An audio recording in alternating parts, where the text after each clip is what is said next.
Mordor destroyed! Barad-dûr, the Dark Tower is full, and the lands of Mordor have been purged of Sauron's influence and his servants. The Dark Lord has lost his strongest base and refuge in Middle-earth. The hour of his final demise draws near, as is victory for all free peoples. Whoa, sweet! Oh, oh, that's so cool! That's so cool! Holy crap, look at that! Look at everyone! Whoa! You know, they could do that! Alright, sweet. Wandering army sighted.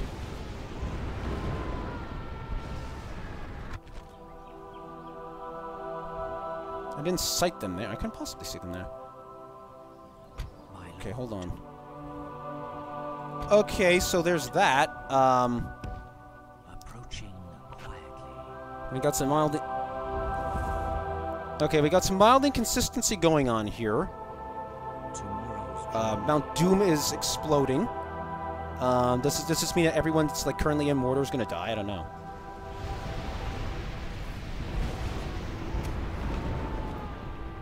Oh, Mordor has gone to war with Khand. Oh wow. Okay. Okay. Okay, guys.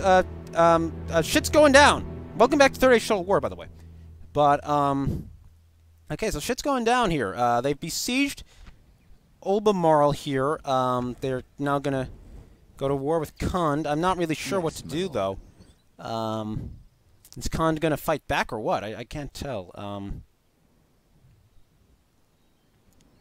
Oh, hello. I will not waste words on you. Alright, I'm gonna wait one more turn, see if anything else happens.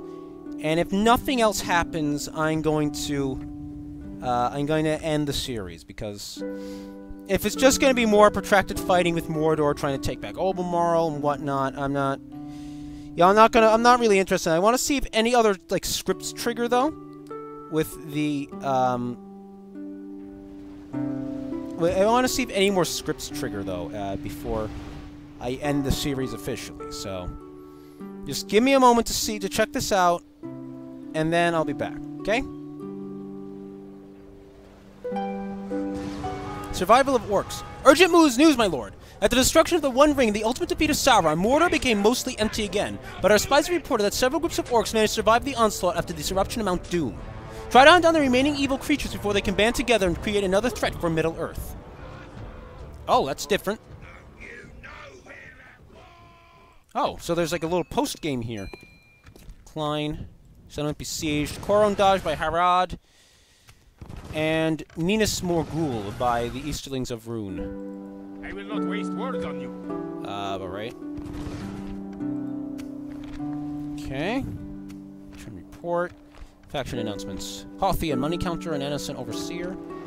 Construction report. Tavern in Perth and Loon.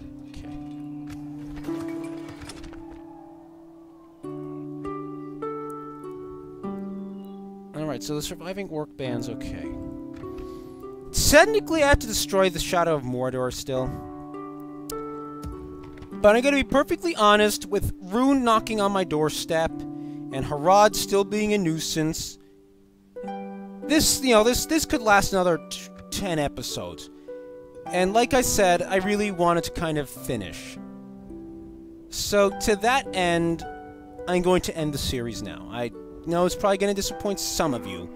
And it kind of disappoints me too. It's just, you can only drag something on for so long before, one, you get bored, and two, it starts becoming less interesting, you know, because now we've reached a point where the game is basically becoming an endless war, and I don't like that, you know. As much as I want to kind of wipe out the remaining orcs, you know, I have my own territorial borders to worry about now with Rune and everything, and it's going to be a big hassle. So rather than deal with that, I'm just going to end it here. So ultimately, my impression of the mod, Divide and Conquer, and specifically, I mean, is that basically it's a great mod. It's actually a very, very good mod. I actually came to Divide and Conquer a little dubious as to how good it would be, because well, basically, because basically, it adds in all sorts of factions like creates factions like Lindon, Khand. It creates Kaza Doom. It splits all sorts of little factions, and it splits all sorts of forces into little factions that seem like they wouldn't have much use. And frankly, actually, for Khand, that is actually very true. With Enedwife, not so much, but Enedwife clearly got overpowered by Lindon and Eriador. For me, though, playing as Lindon, we got to see Lindon basically do some pretty incredible... My frame rate's dropping so much right now. I'm so sorry if I'm kind of cutting in and out. But let me...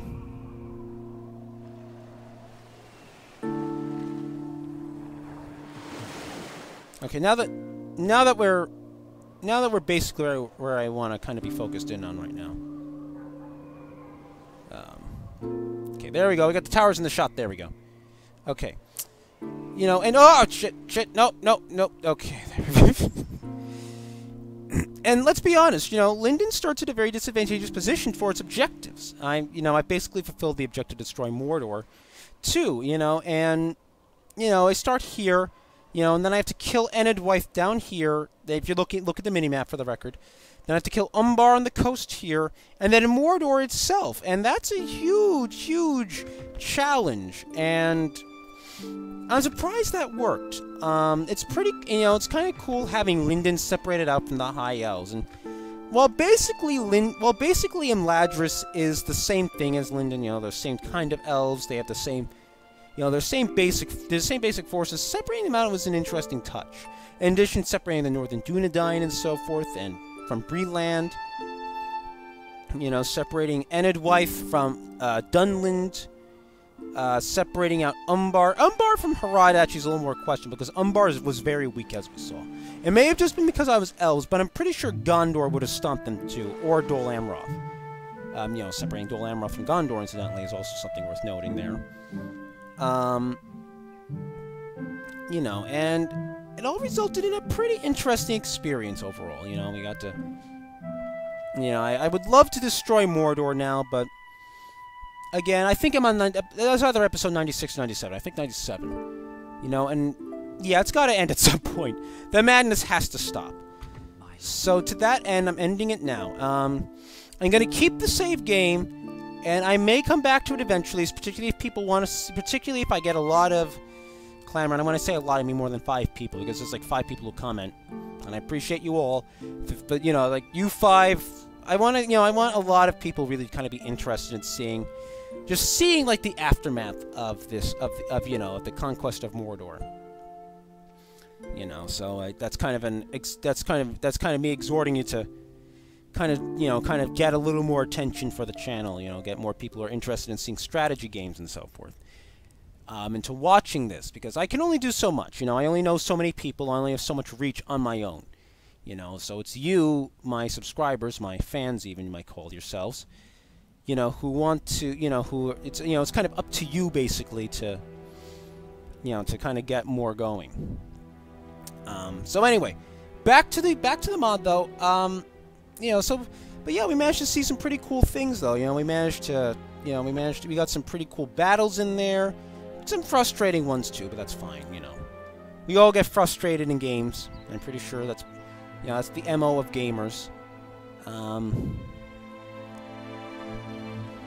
So... On the whole, Divide and Conquer was pretty good. It had its weaknesses, like I mentioned. Khand, as I mentioned before, Khand is kind of in a bad corner for the AI to be in. There's some bugging. I'm not sure if, like, it felt like I didn't feel like all the bugs I kind of ran into when it came to, like, troops not moving and so forth. It didn't feel like that was all base Medieval 2, like, kind of kicking in. Some of it felt like it was, like, unit-specific, like, say, the Teleri archers not withdrawing and everything. I felt like that was an issue with the way the unit was designed. I'm not exactly sure how it would work, but it... it's like, I'd never had, like, at the beginning of the playthrough, though, I'd never had archers so inconsistently not retreat when I have them in skirmish mode.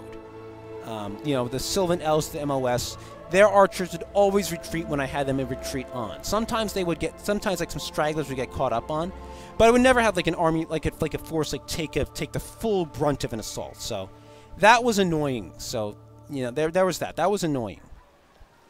Now, there's some bugs. They have to iron those out. They have to flesh out some of these forces more, I think. A few of these forces felt like they were a little thin, a little too weak, at least when it comes to being played by the AI, you know. Obviously, Isengard was bad in that way. That shouldn't have been so. Isengard was weak. Breland was too strong. Enedwythe, I think, could use a bit... Enedwythe has weak troops, so it could use a little bit more of a boost with the AI. Its AI could use a little more boost, like maybe some more money, maybe a few thousand more money per turn, or something, because Lindon and... I'm not. Then again, maybe it's balanced against Breland, which would make... Which, if that's so, then they might actually just be perfect. If when Breland's weakened, they may just be perfect, but... Alright. Also, the fancy new map. Can't leave without talking about the fancy map. You know, they really did an upgrade from the original Third Age Total War. You know, the shoreline's a little smoother, not as many jagged edges and so forth and whatnot, and I appreciate that greatly. So,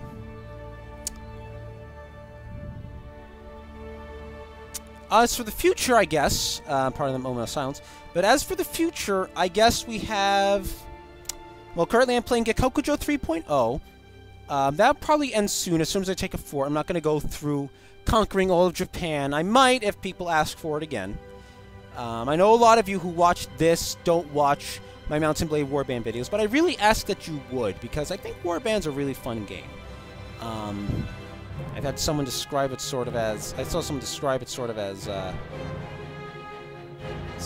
like being in this game, but instead you're a soldier in the midst of the fighting instead of commanding all the troops. I suppose in some ways Warband is like that. You know, but I have Gekokujo going on. I have Light and Darkness, a story-driven mod for Mount & Blade Warband. I started Don't Starve, and I also have like a bunch of other series. Not a bunch of series. I bought a bunch of games, rather, the Steam sale, that I have not played ever before, and I want to play them for you guys, you know, so I think I'm going to tackle another strategy game, maybe Europa Universalis 4. I know that's a grand strategy game, quite different from this, but it might be, it'll be a new experience for me, so I'm going to try that, I think. Also, I have Banished. I have a couple of other games. I want to do something goofy, so I'm probably going to play some Goat Simulator. That looks like utterly hilarious fun. You know, so ultimately, thank you all for watching. This is the first series I've basically played to completion. I know I didn't get a victory screen or anything, but that's okay, I think. You know, this is the first series I played completion. I've been playing this one since February or March, I think. Ever since the Sylvan Elves went tits up. So, you know, thank you all for watching. I really appreciate your support. I know there's only 120 or so of you, but that means a lot to me. You know, this channel for me is still brand new. It's a new experience. You know, it was something to do kind of while I was unemployed, and now I'm employed, and I'm still trying to do it. I'm still trying to make something of it, and I'm grateful to all of you for watching. You know, particularly since I didn't expect to get, I didn't expect to even get 100 subscribers based on playing strategy games, because strategy games are, you know, they're kind of slow, and it's really hard to make an interesting video experience with them. You know, so I'm grateful to all of you for watching this series. I'll probably come back to Third Age Total War again at some point. There's also other mods for Medieval 2 that I may come to. There's another for Rome Total War, Silmarillion Total War, that I may try when it's released. There's all sorts of things in the horizon that I want to try. I have to, I'm interested in trying, but I just don't want to try it. I want to try it for you guys. I want to try it to entertain you viewers on YouTube, and I really look forward to doing that. So thank you all again, and I will catch you next time in Mount & Blade Warband, Third Age Total War, Don't Starve, or whatever I decide to play. Until next time, everyone.